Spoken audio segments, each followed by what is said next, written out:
Hi everyone, welcome to my YouTube channel Study with Soumya. I hope you all are well and safe. First of all, if you are new to this channel, make sure to subscribe this channel. Obviously, this channel is going to be very helpful for you. What else you can do if you are liking our content, if you are finding it useful for yourself. So make sure to share this channel among your friends as well so that even they can know about our channel. Well, in this video, what we're gonna do, we are going to discuss a very important data structure that is linked list. So we'll be starting from the basics itself. In this video, we'll be discussing that what is basically linked list. So many of the students are there who are not properly clear with the concept of linked list and they do afraid a lot from the linked list. So that's why in this video, we are going to demystify the linked list concept. We'll be understanding that what is the requirement, what basically it is, and all sort of things. So make sure to watch the complete video. This video is going to be very helpful for you. Also, don't forget to like this video and subscribe the channel. So without any delay, let's start with the discussion now. Okay, so let's understand about linked list, right? First of all, let me draw the linked list that how it looks like. So let's draw first.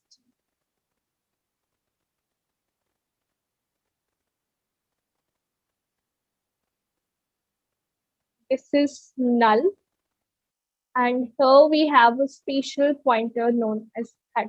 Now here you can see this is what? What are these blocks? What are these chunks of blocks known as? So they are known as nodes. This is one node, this is another node, this is another node. So linked list basically consists of a chain of nodes as you can see right now, right? So this is what a node. Now a node consists of two fields, data field, and address field. Data is holding the value or the data that you want to store, and address field is what? This is holding the address of next node. Right? This is holding the address of the next node. How you will be able to reach the next node? For example, when we were discussing about array, in case of array, you know that there's a concept of contiguous. There is a concept of contiguous memory allocation. There is a concept of contiguous memory allocation. But here, in the case of linked list, there is no concept of contiguous memory allocation. So you cannot access the next node. For example, in case of linked list, you are having elements like 1, 2, 3, 4, 5. If this is at address 101, okay, so this, let's suppose this is an integer array, then it must be on 105, then it must be a 109. Now, how I'm calculating this address? Because you can see integer usually occupies 4 bytes, right? So if the address of the initial element or the first element of the array is 101, so it will be occupying 4 bytes, and after 4 bytes, we'll be having what? Next element. And then next element. So this is how it will go. Because here in the case of array, we have this contiguous memory allocation concept. But in node, there is no concept of contiguous memory allocation. So how you will be able to access the next node? If you want to traverse, if you want to get the data of a particular node, how you will be able to access? By using this address, because now you have the address with you. So for example, the address of this particular node is 100. Although addresses are given in hexadecimal format, but just for explanation purpose, I'm using these integer numbers. Now, what is this head? First of all, so head is a special pointer that points to the initial node of a linked list. As you can see, this is the initial node, and to this head is pointing to. Head is also what? This is a pointer itself, right? So for, let's suppose the data stored here is 10, and the address of this particular node is what? 100. Now, in this particular field, in this particular address field, we'll be having the address of next node. It means this node. So let's suppose the address of this node is what? 200. So 200 will be stored here so that we can access this particular node. Now here also 20 is what our data, and this is address field that will be storing the address of our next node. It means this node. So let's suppose the address is 300. So here we'll be having 300. 30. And here null is stored. At the last element, remember, the last node of the linked list will contain null only. So here you can see this is pointing to null. Okay. So linked list is what? Linked list is a combination of nodes. This is what you can say. Now, what was the requirement of linked list? See, if you are reading any data structure, there must be some kind of requirement. If linked list has come up, then in some cases it must be good, in some cases it must not be good. Also, you cannot say a particular data structure is good. You cannot skip any of the data structure, like as you can say that okay, if linked list is better than array, so I'm going to skip array, because array has its own advantages and linked list has its own advantages, disadvantages and all, right? So let's understand this. So in case of linked list, it's not important to have contiguous memory, right? So this is an advantage, because maybe a case, maybe a case that always you are not going to get the memory that you are looking for. Okay, it's not possible that always a particular chunk of memory can be allocated for you, which is needed in case of array, because array follows the concept of contiguous memory allocation. But here, this is an advantage in linked list, that okay, it doesn't matter. You can store your linked list at any part of memory, but you will be able to access the data. You will be able to access your node, because here you are storing the address of that particular node. So it's not important to have contiguous memory in case of linked list. So this is one advantage. The next advantage is that in case of array, as this is a static data structure, so at the compile time itself, you have to determine the size of your array. You must have seen that we are doing like this int arr 30 40. So at the compile time itself, we are determining that okay, maximum our array can have these many elements. But if suppose at the runtime there is a requirement of more than this particular elements or more than this size that you have specified, then what you will do?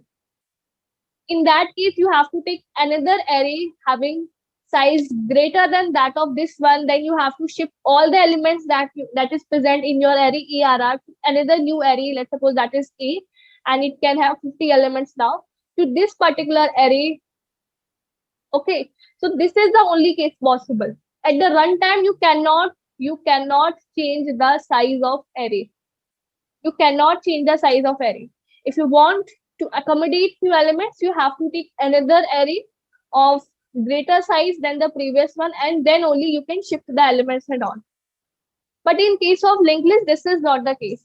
You don't have to specify at the runtime that what should be the size of your linked list, because here in case of linked list, memory will be occupied at the heap segment. Okay, memory will be allocated to you at the heap segment. So at the runtime itself, you can take the elements. So you don't have to specify at the compile time that okay, these are the elements that I'm going to have. So this is also an advantage of linked list over array. Okay, now can you directly access the element? Can you directly access the elements in linked list? For example, in array, you know that we have the concept of indexing, and this particular element is at 0th index, 1 index, 2nd index, 3rd index, 4th index. So if I want to access this 3, simply I have to mention the name of array, that is arr, and the index number, so that is 2. So what will be the output? 3 will be the output. So you can see in the time complexity of big O of 1, in the constant time you were able to determine, you were able to access the element. Can we do something like this in linked list? No, you cannot do like this. You have to traverse, you have to reach to the particular element you are looking for. You have to reach to that particular node, and only then you will be able to access the data. Here, we are following the concept of contiguous memory, so that's why we can easily access the data. But in case of linked list, you cannot do so, right? So this is one disadvantage of array. This is one disadvantage of linked list. Also, so when you should prefer linked list, this should be a question in your mind, and this should be a question of interview as well, that in what scenario you have to prefer linked list. If you are having lots of insertion and deletion operation, in that case you have to prefer linked list, right? If you are having lots of insertion operations, so maybe a case that you are not in case of insertion and deletion, that in that case linked list will be a better choice than array. Okay, because here in case of array, what is the time complexity for insertion? That is big O of n. For deletion also, that is big O of n. Not talking about the best case, because for best case it is big O of 1, but generally that is big O of n, right? And if in the case, let's suppose at the runtime you need more elements, then again you have to take a new array, you have to shift the elements, and you have to do these sort of things. So for insertion and deletion, if you are having multiple operations based on this, then linked list will be a good choice. But if you are having lots of operation based on accessing the data, then array will be a good choice, right? So this is how you can differentiate between both of these data structures. Okay, next disadvantage associated with linked list is what? It is that you have to store one extra variable or one extra variable, that is what? Pointer. Okay, only then you'll be able to reach to the next node, right? So this leads to, obviously this leads to an overhead, right? Because obviously you have to store this pointer for each and every data, for each and every node associated. So this is also an disadvantage associated with linked list. Okay, so it basically depends on the scenario where you are using array or linked list, that which one you should basically use. So this was a kind of introduction of linked list. Talking about the type of linked list, so we have singly linked list. So this is what? Singly linked list. We have doubly linked list. Doubly linked list. Okay, we have circular linked list. Circular linked list. For example, here in case of singly linked list, you are having only one pointer. But in case of doubly linked list, you will be having two pointer, previous pointer and next pointer. This is what? This is a next pointer which is pointing to the next node. But in doubly linked list, we'll be having two pointer, next pointer, and something like this, a previous pointer as well, like this. That will be pointing to the previous node. So here we are pointing to the next node, and this will be pointing to the previous node. We'll be discussing about this in the next video itself. We'll be discussing about the operations that can be performed on linked list, like as we can do insertion, deletion, okay, insertion at a particular position, deletion from a particular position. So all this we are going to cover in the next video. So I hope now you must have got a basic understanding of linked list, that what basically linked list is, how it is different or better, or whatever you say, basically depends on the scenario where you are using linked list. So what is the difference basically between an array and a linked list, and all sort of things that must be clear in your mind regarding linked list. So in the next video, we'll be covering about the operations that we can perform on the linked list. Till then, I have one question for you, that what data structure can be used for storing linked list? For storing linked list, in the sense, you know that linked list consists of a node. So for storing this node, what data structure will you be preferring? Because you can see here, this is 20 is what? Integer data, right? And this is what? This is a pointer which is pointing to the next node. So this should be a pointer of type node, because it is pointing to data of what type? Node type.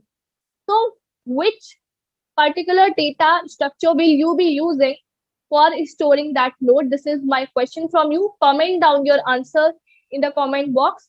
Till then, bye bye everyone. Thank you for watching this video. I hope you must have understood. And if you have any particular feedback regarding the video, so mention that also in the comment section.